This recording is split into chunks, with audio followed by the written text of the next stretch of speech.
জীবের প্রকৃতির পরিবর্তন হয় সেই কথাই এই শ্লোকে বর্ণনা করা হয়েছে। যে মানুষ দেহত্যাগ করবার সময়ে কৃষ্ণ চিন্তা করে সে পরমেশ্বর ভগবানের পরা প্রকৃতি প্রাপ্ত হয়। হরিবল হরিবল।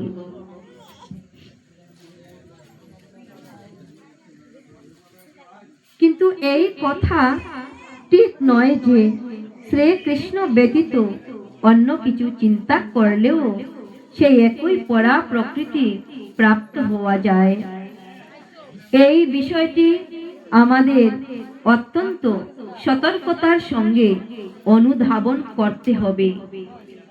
কিভাবে উপযুক্ত মানসিক স্তরে স্থিত হয়ে দেহত্যাগ করা যায়।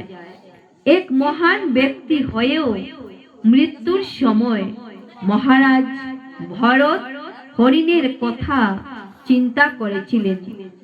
তাই তার পরবর্তী জীবনে তিনি হরিণের দেহে দেহান্তরিত হন।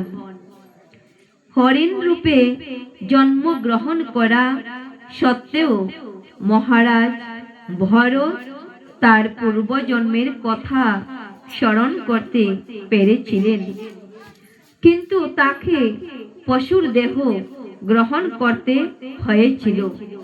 সাধারণত জীবিত অবস্থায় আমরা যে সমস্ত চিন্তা করি বা চিন্তা করে থাকি সেই অনুযায়ী আমাদের মৃত্যুকালীন চিন্তার উদয়